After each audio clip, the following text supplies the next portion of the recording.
Oke ya, assalamualaikum warahmatullahi wabarakatuh. Balik lagi sama gue di LGC Fish. Ya alhamdulillah nih, gue sekarang udah bawa akuarium ke rumah. Ya kan sebelumnya tadinya gue ada farm kecil-kecilan lah bareng temen gue, sahabat gue. Cuma makin lama bete juga, nggak ada mainan di rumah. Alhasil gue bawa 2 akuarium kecil di rumah. Nih ya. Nah yang ini niatnya gue bakalan bikin vlog harian tentang gue progres lohan gitu kan. Nah kebetulan ini ada satu yang dari sekitar gue beli 25 ekor burayak lohan gitu kan. Tadinya ada sekitar 7 atau 8 yang menurut gue bagus. Terus kebetulan ada yang suka gitu kan, karena ditaruh di luar rumah temen gue. Alhamdulillah ada yang nyerok, ada juga yang mati. Nah dari sekitar 25 itu sisa yang selamat 1 doang. Dan ini kebetulan anakan dari Kamfa sama GB. Gue juga gak tahu GB nya tuh GB Cencu atau GB Kamfa apa GB SRD. Nah ini bakalan gue progres di rumah. Kebetulan langsung di kamar gue, jadi gue rawat, gue progres. Dan bodinya lumayan bagus, alhamdulillah sih.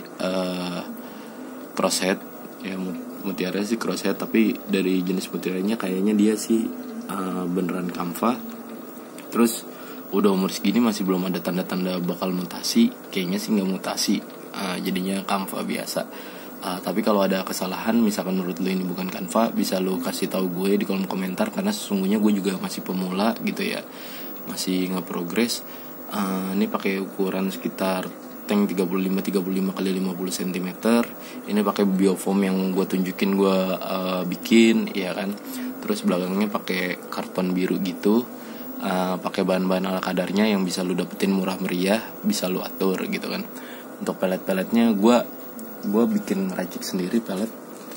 Ya gue beli pelet apa gitu kan. Terus gue tambahin karopil. Ini yang merah banget, ini yang udah gue kasih karopil. Yang gak merah nggak gue kasih karopil. Ditambah gue pakai pelet produk ini ya. Ini pasti lu tahu nih produk pelet apa ya kan. Ya bisa lu beli di mana-mana lah. Nah intinya nanti gue progres nih, entah pakai ulet Hongkong, terus pakai jangkrik atau apa gitu kan. Yang pasti gue bakal ngurangin karopil. Jadi ya karena bukan dalam artian karopil nggak bagus ya, bagus, menurut gue bagus, cepet ikan merah naik gitu kan. Cuma namanya kimia kan, makin lama organ tubuh manusia aja kalau kena kimia mulu nggak baik gitu ya. Ya untuk body menurut gue lumayan oke lah. Mutiara cross udah crosshead, mudah-mudahan cross face juga, mudah-mudahan mutiara perut juga rame, jadi enak kelihatannya. Ya ekor menurut gue cukup lumayan, dudukan kepala juga udah lumayan ya kan. Ya bisa lo lihat ada tata caranya, kemungkinan ini jantan dilihat dari warnanya yang udah lumayan nyala lah. Terus nggak ada marking di sirip atas ataupun badan itu, walaupun nggak ada marking juga nggak ada garis-garis hitam putih. Biasanya kalau betina kayak gitu. Itu sepengetahuan gue. Kalau salah ya mohon maaf. Balik lagi, gue pemula. Untuk di lohan gue baru sekitar, pengalaman gue sekitar setahun lah, paling lama setahun gue belajar ikan, setahun lebih dikit lah. Intinya gue hobi aja, gue pengen kayak bikin diary aja, pengalaman gue share. Ya kalau menurut lu bermanfaat ya bisa lu dengerin, enggak ya juga nggak apa-apa.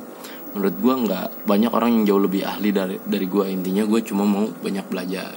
Nah ini kenapa ikan madep kanan mulu, karena di sampingnya gue kasih kayak cermin gitu, biarin dia olahraga. Jadi mungkin kayak cupang kali ya. Jadi gue ngelatih agresifnya biar dia tuh agresif terus, nggak takut sama orang ya kan. Ya alhamdulillah gue suka lah ngeliat nih ikan. Menurut gue insya Allah mudah-mudahan dalam beberapa bulan ke depan badannya udah full merah gitu kan. Nanti untuk pakan hariannya bakalan gue kasih apa gitu ya. Terus gue ngurasnya kapan gitu kan. Nah biasanya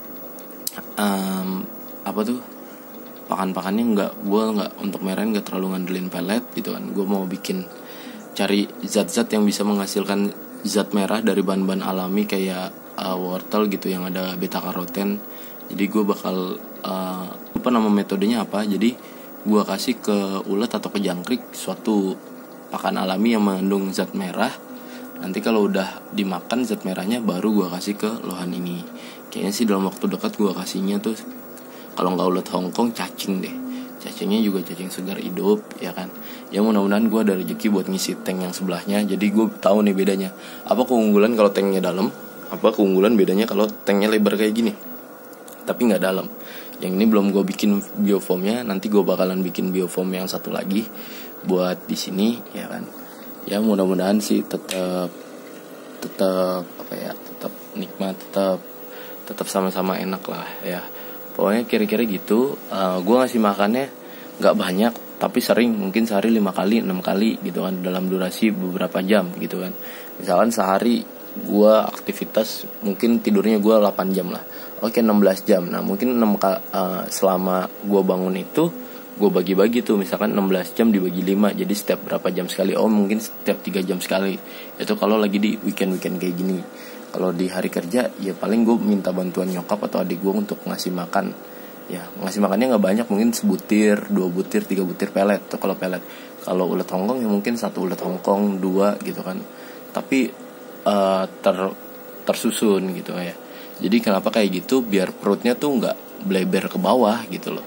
Ya, jadi ikan juga banyak olahraganya, banyak geraknya, pertumbuhannya itu. Ya menurut gue ini untuk ukuran segini, tank segini cukup ya. Walaupun kalau yang lebih lebar juga bagus gitu ya.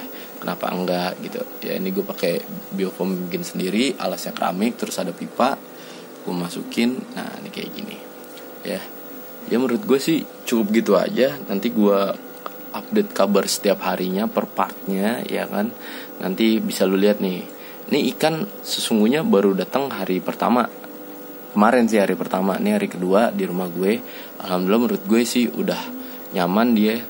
Ini di farm gue join sama temen gue udah ada 1,5 bulan. Tadinya gue ngangkat burayak ini ada sekitar 25 ekor. Itu juga dari ukuran satu jarian kurang malah. Dan ini menurut gue salah satu yang bakalan bagus gitu ya. Ya pokoknya kalau lo pengen tahu ngeliat time lapse-nya, ntar bisa lo bedain antara dari hari pertama sampai hari ke-30. Apakah gue gagal atau berhasil, gue juga gak tahu. Intinya gue gak bisa jamin, tapi yang pasti dari itu gue dapet ilmunya. Nah lo bisa ngambil ilmunya dari sini gitu ya. Mudah-mudahan sih bermanfaat buat lo gitu kan. Ya gue sih senang aja nih. Tuh palanya juga udah lumayan enak. Udah lihat badannya juga lumayan enak. Tuh dia agresif. Ini karena sampingnya ada cermin, jadi aktif dia. Gue seneng aja. Dia udah ngerti kapan gue mau kasih makan. Padahal baru sehari dipegang gue, sebelumnya dipegang temen gue mulu, ya kan.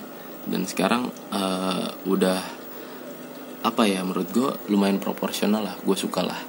Ya intinya kecil-kecil kayak gini nanti ya mudah-mudahan ini kan gue pakai karopil ya. Terkelihatan nih seminggu ke depan kayak gimana. Oke, kalau lu yang punya metode dan saran boleh nyaranin ke gue di kolom komentar. Boleh kita diskusi, saling memperkaya ilmu, ya kan, saling memberitahu gitu kan. Di sini bukan gue nunjukin ini bukan dalam artian gue ahli ya, balik lagi ya, gue hanya penghobis yang demen belajar. Kalaupun ini ada yang suka, ada yang nawar dan harganya cocok, menurut gue menguntungkan, kenapa nggak gue lepas gitu kan. Ya gitu intinya sih. Tapi yang pasti sih gue nggak tahu kenapa suka aja ngeprogres gitu kan. Entah itu cupang, entah itu gapi gitu kan. Jadi sorry ya, gue pegangnya kurang stabil. Jadi di kawan gue alhasil gue fokusin cupang sama gapi, karena lohan dia ngakuin sendiri masih belum berpengalaman, masih bingung gitu kan, karena dia juga sibuk juga. Jadi alhasil gue megang kecil-kecilan di rumah ya. Dan ini insya Allah gue update setiap hari, kalau enggak minimal seminggu 3 kali lah ya. Jadi lu jangan sampai apa ya, jadi patokan juga gitu, karena setiap penghobis itu punya treatmentnya masing-masing ya. Setiap orang beda-beda. Oke, kira-kira gitu aja dari gue. Mungkin ini udah terlalu panjang, gue ngoceh panjang kali lebar ya kan. Menurut gue juga belum tentu lo dengerin semua gitu ya. Yang pasti kita di sini sharing. Oke ya, Apabila ada kesalahan datangnya dari gue mohon maaf gitu kan, manusia tempatnya salah dan hilaf gitu. Kalau ada kesempurnaan dan kebenaran itu sesungguhnya dari Allah semata, punya Allah semata gitu ya. Oke, kurang lebihnya mohon maaf. Wassalamualaikum warahmatullahi wabarakatuh.